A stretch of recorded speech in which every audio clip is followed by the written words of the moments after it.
يا أبطال، قبل ما نبدأ حابب أقول لكم إن كل اللي هنتكلم عنه النهاردة مبني على كتاب عالمي اسمه 50 Great Myths of Popular Psychology، أو بالعربي أشهر 50 خرافة في علم النفس. يعني أي معلومة هتسمعها هنا مش كلام من دماغي، كلها مستندة لأبحاث ودراسات علمية حقيقية. وكمان الخبر الحلو إننا بدأنا سلسلة كاملة هنكسر فيها 50 خرافة واحدة واحدة. فحضر نفسك لأن دماغك هتتفاجئ دلوقتي، وهات كوباية القهوة ويلا بينا. تعالوا نبدأ بأول 5 خرافات، واوعى تضحك من أول خرافة لأن غالبا هتقول إزاي كنت مصدق الكلام ده.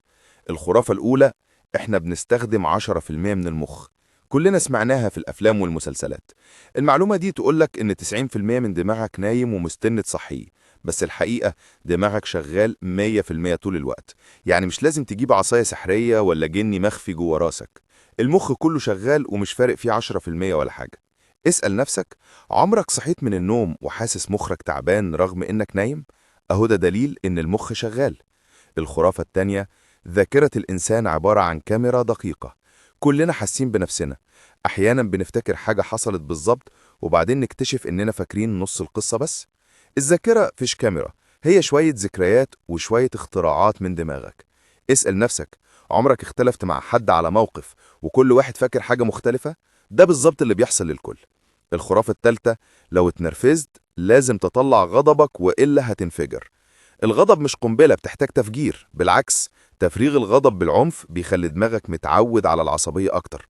يعني كل ما تضرب المخدة أو تزعق أكتر، دماغك بيشوف ده حل طبيعي للمشكلة.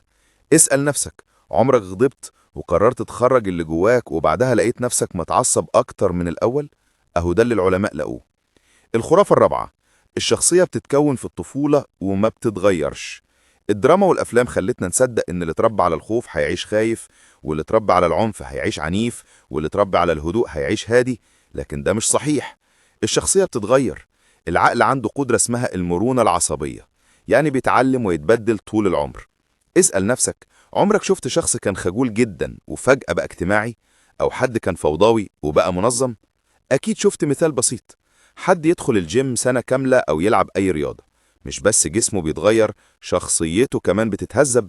الانضباط بيزيد، الثقة بتخلي التواصل يتحسن. ده دليل إن الشخصية مش ثابتة وبتتطور مع التجارب.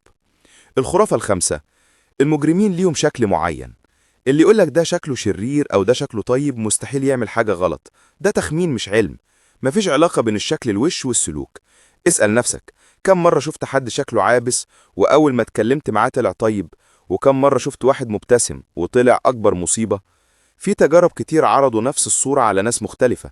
ناس قالوا شكله مجرم، وناس قالوا ده شكله حنين. نفس الصورة، نفس الإضاءة، نفس الشخص. وده يثبت إن الموضوع انطباع مش حقيقة. وبكده يا أبطال نكون فككنا أول 5 خرافات من سلسلة كبيرة فيها 50 خرافة كاملة. ولو المعلومات دي عجبتكم اشتركوا في القناة واستعدوا اللي جاي أغرب وأعمق وأمتع. وقبل ما نسيب بعض قولولي في التعليقات إيه أكتر خرافة كنت مصدقها طول حياتك، وهنكمل رحلتنا سوا في الحلقة الجاية. استنونا.